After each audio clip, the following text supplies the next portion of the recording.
নমস্কার বন্ধুরা, আমার আজকের ছোট গল্প অভিমান।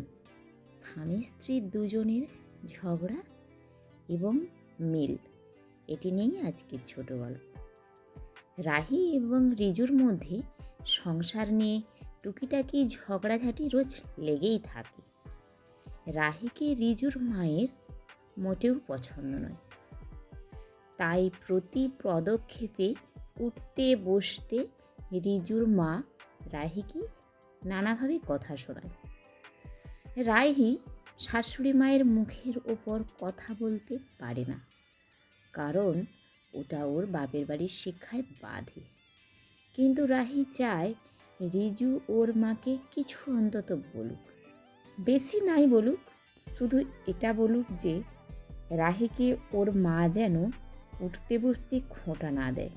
কিন্তু রিজু সে তার মাকে কিছুই বলতে পারবে না। এমনকি রিজু মায়ের কথা নিজের কানে শুনেও চুপ করে থাকে, আর এটা দেখেই রাহি ভীষণ কষ্ট পায়।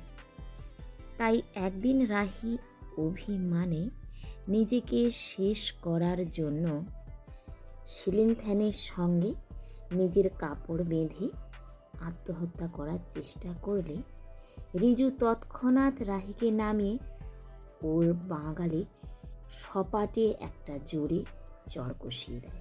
রাহি এতে আরও অভিমান করলে রিজু ওকে তৎক্ষণাৎ কাছে টেনে নিয়ে বলে, এটা কি তুমি ঠিক করেছিলে? সংসার মানেই সব কিছু থাকবে, তা বলে তার জন্য নিজেকে কেউ শেষ করে? স্বামীর কথায় অভিমানের মাত্রা আরও বেড়ে যায় রাহির।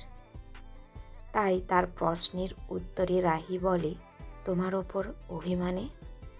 ওর ছলছলে চোখের দিকে তাকিয়ে ওকে রিজু কোনো কথা বলতে না দিয়ে নিজের বুকে টেনে নিয়ে বলে, আমার ওপর তোমার এত অভিমান?